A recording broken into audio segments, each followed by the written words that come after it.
Welcome back, everybody. Here we are. I think it's like May the 6th. It's about 11:30, about 58 degrees, 60 degrees, something like that. So today we are prepping to make some queenless hives, 2 queenless splits. So we've got 2 queens coming in. I'm going to pick them up this afternoon. I'll put them in tomorrow. Today's not going to be so much of an inspection. I'm going to do a little bit of an inspection because I haven't been here in probably 4 or 5 days. So I'm just going to skim through some of these hives, check them, see how they're doing. This is the one that had made some supersedure cells. Queen is right here on the corner, as you can see.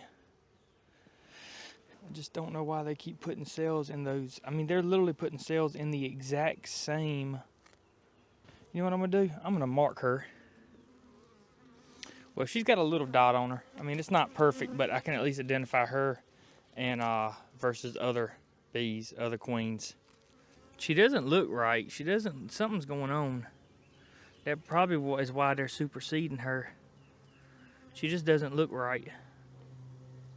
She's not moving right. See, that's what she's doing. She's just standing. She's just sitting there. She's not moving.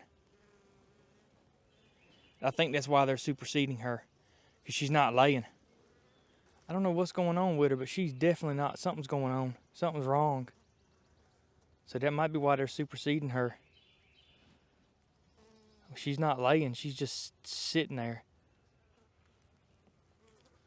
So we'll see.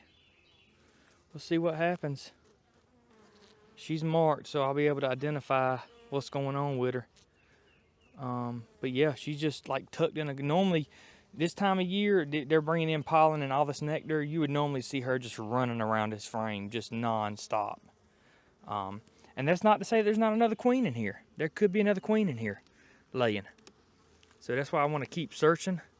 See, I got a little mark on her, so if I get lost and I see a queen, I'll know that if it's her or not. But she definitely does not look right. But yeah, she's laid up like that. For now, we're just gonna close them up. I'm thinking something's definitely wrong with that queen, because she does not look right. I'm gonna find the queen in here, take some frames out, take some bees out, move them to that nuke, because they're going to supply my new queens, and I want them hopelessly queenless. Not hopelessly. I'm not really concerned if they're hopelessly queenless. And this one looks to be about full as well. And they're starting to pack this one full. Got a lot of white wax down there. If I need to, I can pull bees out of these top frames, out of these honey supers. But I think what I'm gonna do first is I'm gonna find a queen and pull some brood out. Quite a bit of eggs and larvae here with some brood, a lot of pollen. I think I might take this one, but I want to find her first. Queen down to the bottom, and I really want her to stay up top. All right.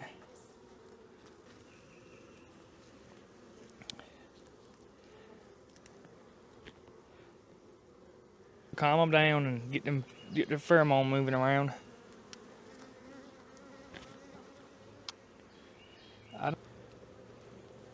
Oh, some nectar and some. This has got a lot of honey on it. That might be something on this side.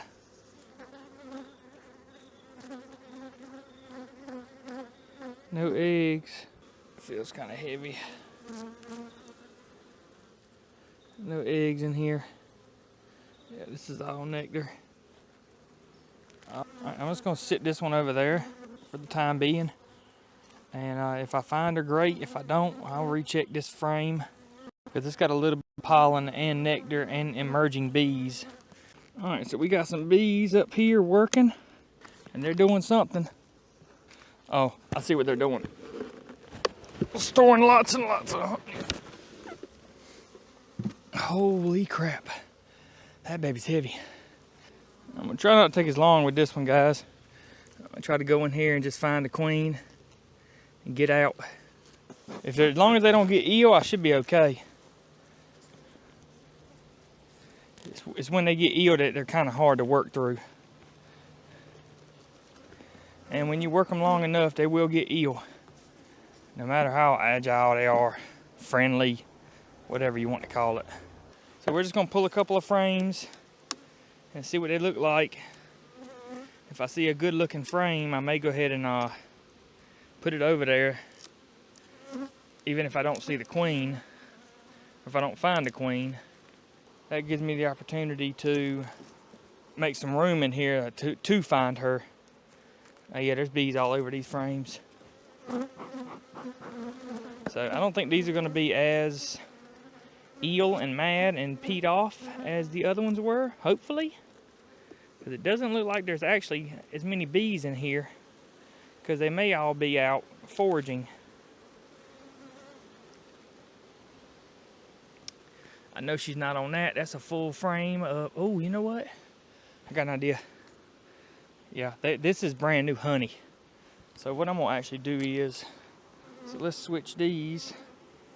Put this one over here. And I wanna give them this one, because this needs some work. There's plenty of bees in here to work it. So we're gonna do that. Lots of nectar. They're piling nectar in here. Oh, there she is right there, perfect. So I'm gonna isolate her by putting her in this other empty nuke that I have, and then I'm just gonna go to town on grabbing whatever I want. Nectar frame right now. Or a whole thing of brood. This'll work. That's honey, and that's a place for her to lay whenever they show up. We'll take this one. This will be good. Yeah, this one will be fine. By the time she comes and she's ready to lay, those will emerge and they'll be good. So, all right, now we want to put these three in there with the queen. And I want to put the queen in the center with a frame for her to lay on both sides. So this one there and that one there. Then we'll drop this one right here. We'll put her in the center right there. And then we'll put this one in there and this one in there. All right, then we'll put our queen in there. Very slow, in no rush. You don't want to roll her. She's already been stressed out enough. Let's scoot all the frames up together. Scoot all them frames up together. We're gonna close these girls up. So what I'm gonna do now is I'm gonna check this top box right here, because it was a really dirty, nasty, just had a bunch of wax moth damage, but I had froze it. The wax moth, what I'm thinking is they've either gone in there and cleaned it up, or they ain't gonna mess with it at all. I just wanna see which of the two they're gonna do. If I go in there and I see cells starting to be polished, then I know that they've gone in there and they're definitely starting to move some stuff around. I want to pull a couple of frames out, see what they look like. See if they've cleaned them up any. Because these were really bad. I mean bad. Like some of the worst I've ever seen. But it would have been nice if they'd have been up here cleaning it up. Oh yeah, they're cleaning it. Nice. So they're not going to do anything with that right yet, because they got plenty of room in there right now. I just want to see where they're at. See if they got any white wax on any of these. It's starting to drag it out some. I mean, check them out. I mean, you can see how bad it was. That's some old stuff. It was really bad. I scraped a lot of it off, hoping that maybe they would reprocess some of the wax that was, you know, left on the frames. Oh yeah, they are doing a number on that. That's all bee bread that was in there that the wax moth larva had gotten to. Yeah, they're doing something with it for sure. That's awesome. I really didn't expect them to mess with it already. I put this on about 7 days ago. Yep, they've cleaned it all up. Now it's just, you know, re-waxing it, putting more wax on it, and you know, doing whatever they want to with that bee bread. Because what I plan on doing is, this hive is getting strong because they've got, you know, larvae in here now and all, and they're starting to emerge. So I'd really like for them to clean all this up, re-wax it, and then I can use this.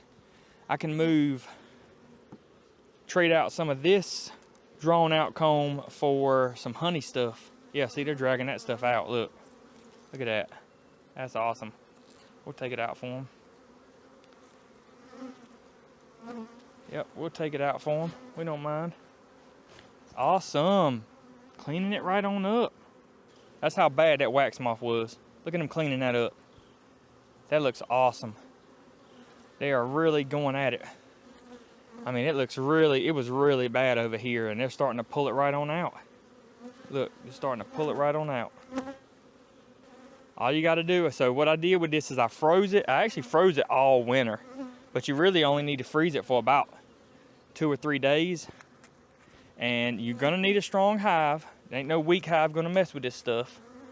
But just drop them in there. You know, if you wanna do 1 frame at a time, that's fine. I just dropped the whole box in there because I wanted to see if they would do it. And sure enough, they're either gonna mess with it or they're gonna abscond.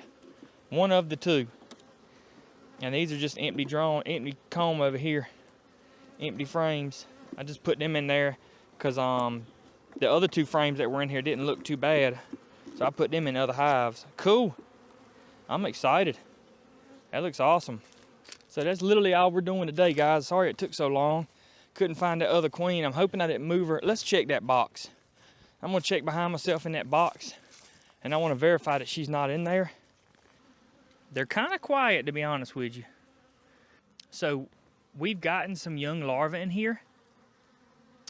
So when we come back tomorrow, in order to put our queen in here, what we can do is we can look through all these frames to verify that they haven't made a queen cell. If they have queen cells, that means chances are that she's not in here.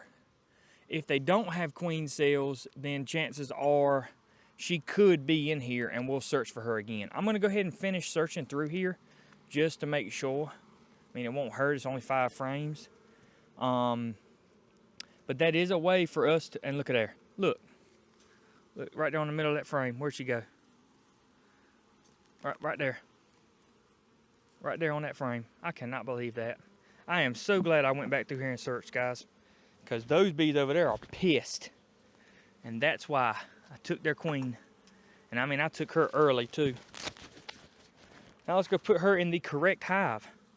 So that's why these girls were so ill a while ago, is because I had moved her over there and they had no queen. We'll be back here tomorrow tomorrow morning, first thing. We're gonna be dropping queens in both of these nukes, and I am super excited to be getting a hold of some of his queens and some of his genetics that he uses in his bee yard. It's going to be really nice. I think that's part of my issue with me raising my queens. I'm not getting a very good success rate as far as mating goes. I'm having a hard time getting good mated queens. I mean, y'all have seen 2 or 3 of my hives in the video I posted today, or I'm gonna post. The 2 or 3 hives that I had made splits off of are already superseding their queen. The queens are looking very lethargic. They're not motivated to lay, and this time of year they need to be laying super heavy. They need to be, I mean, you should see them squirming around the frames pretty quick. I'm a little worried. Hopefully the genetics I'm getting from him will increase my drone population and allow me to make better splits next year. My whole plan this year was to make nukes, and the 2 or 3 nukes that I have that I wanted to sell, I didn't feel okay with selling. I don't have the state coming in here checking my apiaries this year. I was only going to sell 2 or 3 to recoup a little bit of money to purchase some more equipment. It wasn't in my best interest or in the interest of a new beekeeper to sell a nuke because they were not in very good shape. I was not pleased with the queens that were being laid, you know, the pattern she was laying. So I'm still working on genetics. I'm still working on, you know, getting a routine down. I think next year I'm going to do a better job of, instead of reversing the boxes, I'm going to do a better job of shaking all the bees from the top box down to the bottom box, putting an excluder on top of that, and moving the brood up top. And that way I don't even have to look for the queen. I know she's in the bottom. I can just pull splits like that, and it'll be 10 times easier. So that's my plan going into next year. We'll be back tomorrow. It'll only be about 5 seconds for y'all, maybe 3, 2, 1. And we're back. So it's the next day. I have 2 beautiful queens. Hard to see, but she's in there. I've been monitoring them, giving them a little bit of water last night. So I got some sugar water here. We're gonna put some sugar water on these hives.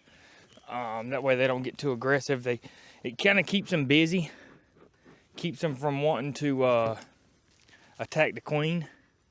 So we're gonna give them that before we even put the queens in there. And before we do that, I want to go through and make sure they don't have any queen cells, because she won't kill the queen cells.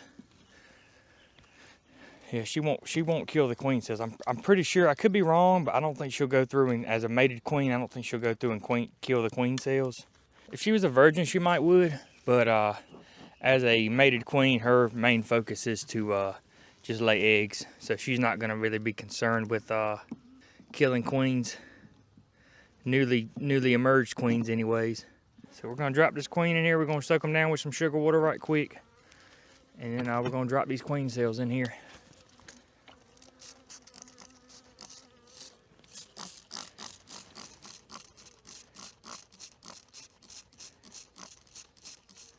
Let's see, let's give her a little while. Let's see how she reacts to,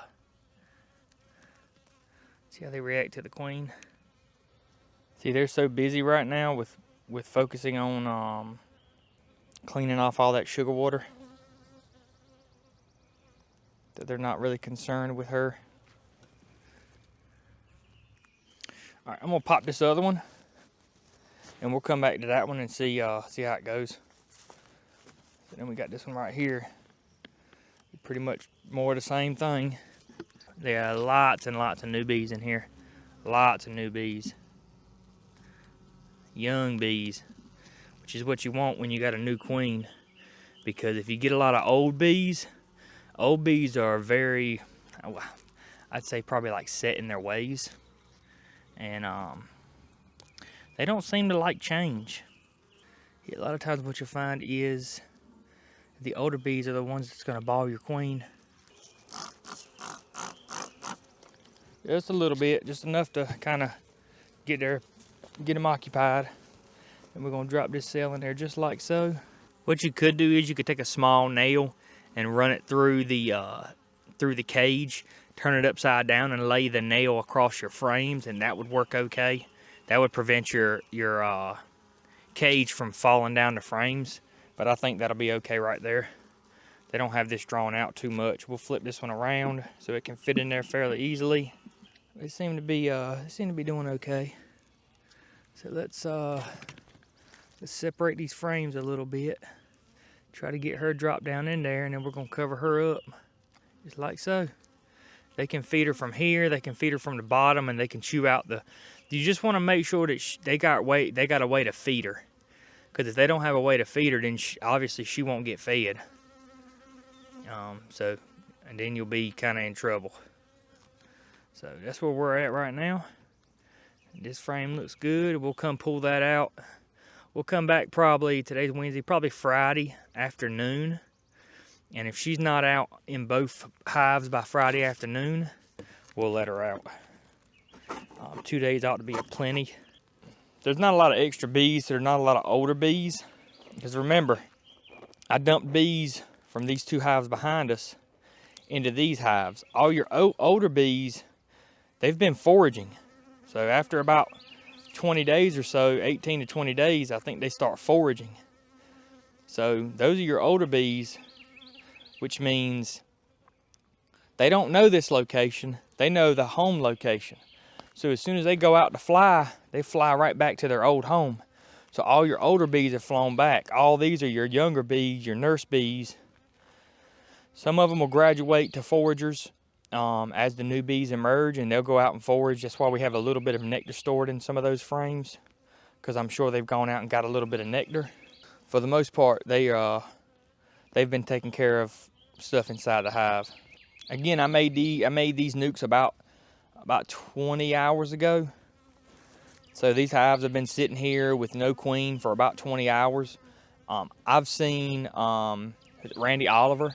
He's removed a queen from a hive and within 10 minutes put a new queen in there. You can do that. I mean, obviously he's done it, so you can do that. I just like for them to have a little time to recognize that they're queenless. So it's easier for them to accept a new queen. That's just my opinion. There's no statistics behind that. It's just what makes sense to me. So they'll start chewing on that candy here pretty soon, and they'll get her out hopefully in the next day or two, and she'll start laying. When we open this hive up Friday, I'll remove that cage, and if she's not in the cage, I'll just close it back up. I don't want to disturb her. She's still kind of being accepted. She's getting her bearings right to start laying, so I don't want to bother her. So if she's out of the cage, I'm going to take the cage out, close them back up, and let her do her thing. Maybe come back in a couple more days, maybe Sunday or Monday. So within 5 days, come back and check on her and see if she started laying. You can go a little longer, but I want to make sure they're not creating supersedure cells, because these two queens were kind of expensive and the trip was kind of long, and I don't want to lose them. I don't want these hives killing these queens. So if I have to make new nukes and put them in, I will. As you can tell, it's like 9:30, 10 o'clock in the morning, and we got a lot of shade. So we're gonna be getting rid of some trees so that we can get some morning sun, because the sun is what really gets these girls active. I'm telling y'all, it ain't nothing to do with hive beetles.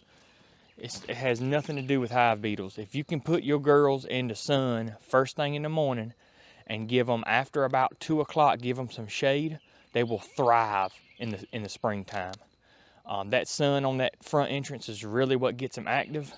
I mean, we can take a look around here and you can see that they're not really all that active right now. I mean, there's so many bees in this one that they are going to be active, obviously. Probably too hot in there. But none of my hives are super active right now. And it's because it's first thing in the morning. I mean, that one too got a lot of bees in it. I mean, all of them supers are filled up with bees. All them boxes. So, but it's not super early in the morning. And I want these girls to be out flying by 10 o'clock. Queens installed, ready to go. Give them a couple days. Give them a couple days and check them. We should be good. So pretty excited. Got some really good genetics. Kind of what I've been waiting on. Tried to kind of figure out my own genetics, but honestly, if you're looking to really get into beekeeping and you want to avoid the hassle of getting your hive and working it all the way through the year and seeing, you know, which hives make it through winter pretty easily, which queens, you know, really do a good job of laying a great pattern, mate well, which hives control varroa very easily. Well, none of them really do it easily, but some of them do it a little more efficient than others. Then I really suggest just talking to a commercial beekeeper or somebody who's, you know, been doing beekeeping for a little while, or maybe has gotten their genetics from somebody else, because it's a lot of work. Just simply checking these hives, verifying that, you know, they have what they need, they're doing what they need to be doing. Just in general, just if you're looking for good queens, don't spend too much time on trying to make your own genetics, because you really don't have too much of a say in that when it comes to the mating of the queen. The main thing is to just get good queens. So I'm pretty fortunate that that I'm on YouTube. So I ran into Ashby, and I'll make sure I leave a link to his channel in the description, because I've talked to him for about 30 or 45 minutes. Probably could have talked for 10 hours, but it was a little bit of a ride for me from where I stay at to him, but definitely worth it. And we're gonna see those benefits very, very soon. As soon as we start seeing these girls laying and just blowing up boxes, I'm pretty excited, very excited. Oh, one thing I did want to touch, if y'all ever see me just like checking a hive in depth and then jumping the next hive, going to another hive, most of the time that is because I know y'all don't want to just see me go through frames and frames and frames of bees. Most of the time, if I skip a hive, it's because the hive looks pretty good. I can show you, you can leave in the description if you want to see what a good looking hive looks like. But I try to make sure that I explain the things that I see that I'm looking out for, so that you as a beekeeper are able to to see and make sure that you're kind of seeing the same things. A lot of the things I look for is diseases in the bees, the visual diseases.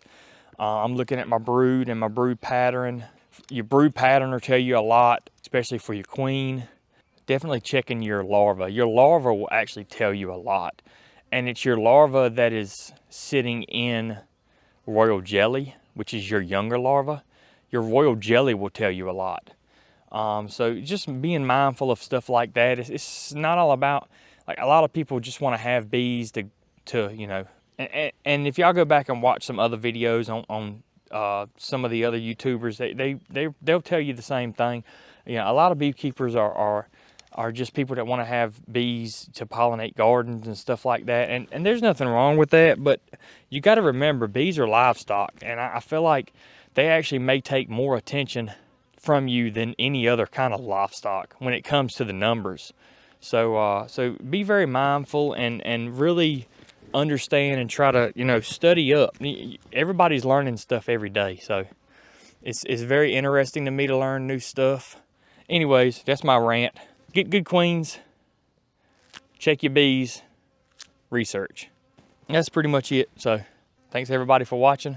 Leave a like, subscribe, hit that bell to get it as soon as I post my next video. And I appreciate everybody for watching. See you next time.